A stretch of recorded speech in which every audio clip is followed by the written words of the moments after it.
Olá e sejam bem-vindos à nossa exploração das relações entre os biomas brasileiros da Amazônia e Mata Atlântica. Espero que estejam bem e que aproveitem.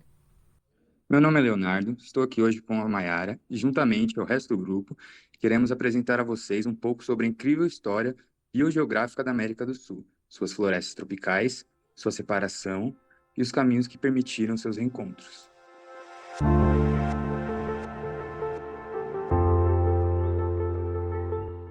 Antes de qualquer coisa, o que exatamente você quis dizer com as florestas tropicais da América do Sul?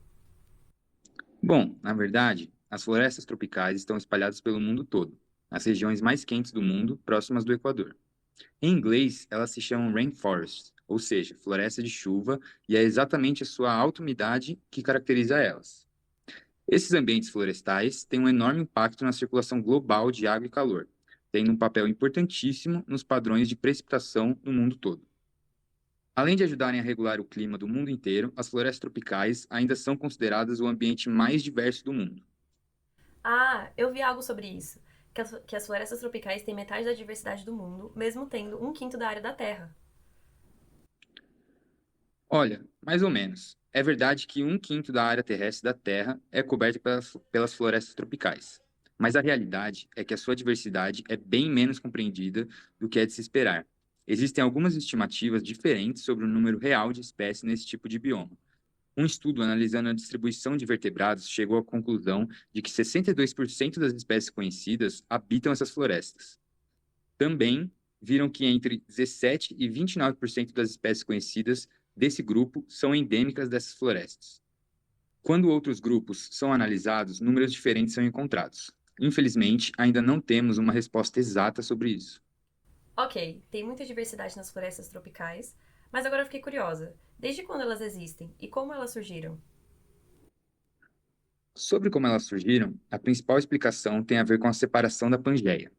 Basicamente, quando o supercontinente se dividiu, abriu espaço para que as chuvas alcançassem o que até então eram desertos no meio do continente e permitiu que eles lentamente fossem se alterando. Sobre as datas exatas disso, a resposta é mais complicada.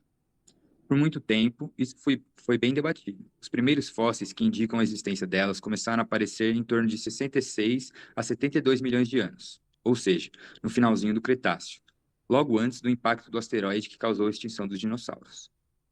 Mas quando os cientistas analisaram e compararam o genoma, de espécies vivas hoje viram o surgimento dessas florestas. Teria ter de acontecido muito antes, em torno de 90 a 100 milhões de anos. Nossa, mas como se resolve isso? Assim como toda pergunta na ciência, fazendo mais pesquisas. Nesse caso, já é mais aceito que a origem das florestas aconteceu na faixa de tempo mais antiga, especialmente porque tem muitos poucos estudos de fósseis nas regiões tropicais. Então, pode ser que elas não tenham sido encontradas ainda. Aparentemente tá faltando fazer pesquisa nessas regiões, né? Enfim. Teve um estudo muito interessante publicado em 2023 que explorou a fitofisionomia de folhas de plantas fósseis, que viveram em torno de 80 milhões de anos no sul do Egito. Chegou à conclusão de que, já nessa época, essa região contava com um clima tropical úmido, comparável às florestas tropicais africanas modernas, apoiando a ideia de que os trópicos do Cretáceo Superior já abrigavam formas de vida similares às que habitam as florestas tropicais atuais. Tá, a gente ficou todo esse tempo falando e nem mencionamos a América do Sul ainda. Qual que é a incrível história biogeográfica da América do Sul, suas florestas tropicais, sua separação e os caminhos que permitiram seus reencontros, que você tanto queria falar?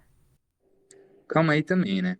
O contexto das coisas é importante. E, pelo menos na minha opinião, tudo aquilo faz parte dessa incrível história biogeográfica que você queria me lembrar. Agora que podemos focar nas florestas da América do Sul, que você já deve conhecer, a Amazônia e a Mata Atlântica. Claro, né? Todo mundo conhece. Eu sei que a floresta amazônica é a maior floresta do mundo. Fica no norte do Brasil e em outros países da América do Sul também. Lá vivem muitas espécies de plantas e animais, e vi que várias delas são endêmicas, ou seja, não moram em nenhum lugar fora da Amazônia, que várias dessas estão em risco de extinção. Isso porque lá está acontecendo muito desmatamento para o agronegócio e para a mineração. A Mata Atlântica é menor que a Amazônia e fica mais perto da costa do Brasil. Ela vai desde o norte até o sul. Me contaram uma vez que ela é um dos 36 hotspots de biodiversidade do mundo, ou seja, tem muitos seres vivos endêmicos, tipo a onça-pintada, o tucano e o mico-leão dourado. Proporcionalmente, até mais do que a Amazônia. Exatamente. Essas florestas são incríveis. Se você parar para pensar, dá até para perceber que elas são bem parecidas. Animais parecidos vivem lá, as plantas dos dois biomas também têm uma carinha parecida, né? Pensando bem, até que são bem parecidas mesmo. E isso tem uma explicação. Por uma boa parte da sua história, essas duas florestas eram uma só e cobriam quase todo o continente. Elas só se separaram num período relativamente recente, entre 23 e 3 milhões de anos, devido ao surgimento dos Andes. A recente presença dessas montanhas modificaram os padrões hidrográficos da América do Sul, simplificando as suas consequências climáticas. Pode-se dizer que a presença delas impediu a entrada das chuvas que viriam do Pacífico, resultando na expansão das savanas no meio do continente. Essas savanas têm um nome. Juntas, elas são chamadas de Diagonal da Seca. A Diagonal da Seca abrange três biomas: a Caatinga, o Cerrado e o Chaco. Esses três biomas são fascinantes por si só e estão longe de ser um deserto sem graça, como são bastante chamados. Mas não vamos poder nos aprofundar mais neles, senão nunca terminaríamos o vídeo. Mas isso aconteceu muito devagar, tipo entre 23 e 3 milhões de anos? Exatamente. O surgimento da Diagonal da Seca foi um processo lento e nem um pouco linear.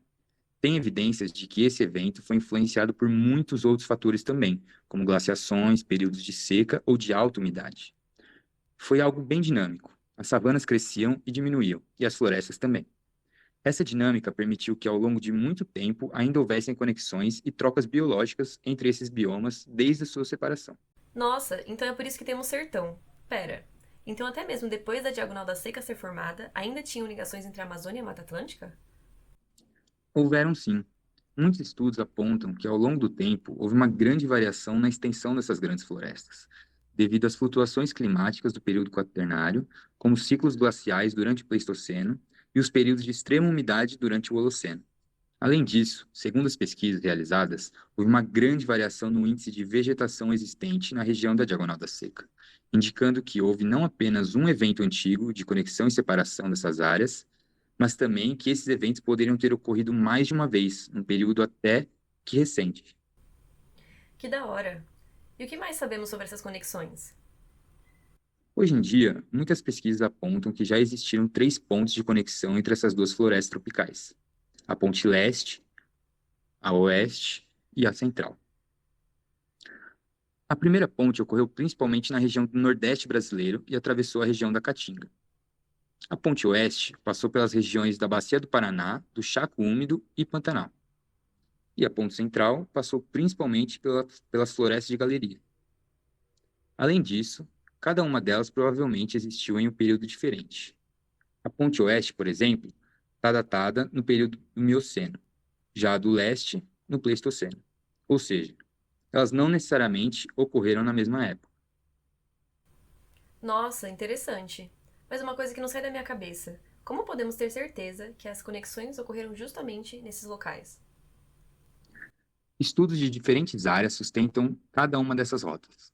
A ponte leste é sustentada principalmente pelos estudos da paleontologia. Observou-se, por exemplo, que os registros fósseis de mamíferos são muito similares entre essas duas regiões. Já a ponta oeste é sustentada principalmente pela distribuição disjunta de vários táxons, como de samambaias, insetos e mamíferos. Disjunta. O que seria isso? É quando nós temos um mesmo grupo de plantas ou de animais em duas regiões distantes. Ou seja, se muitos grupos de mamíferos, samambaias, insetos parecidos habitam essas duas florestas, nós podemos pensar que essas regiões já foram conectadas no passado. Agora ficou mais fácil de compreender. Mas e a rota central? Você não falou muito dela. A rota central é sustentada principalmente por espécies de pequenos mamíferos presentes tanto na floresta amazônica como na Mata Atlântica, indicando uma rota potencialmente migratória. Importante destacar que nem todos classificam como uma rota independente. Alguns a consideram como sendo parte da Rota Leste. Parece que nosso tempo está acabando. Bom, ficamos por aqui e esperamos que vocês tenham gostado do vídeo. Se vocês quiserem saber mais sobre este assunto, deixamos vários artigos na descrição do vídeo para que vocês possam se aprofundar e explorar melhor as florestas tropicais do Brasil. Obrigada pela atenção de vocês e até a próxima!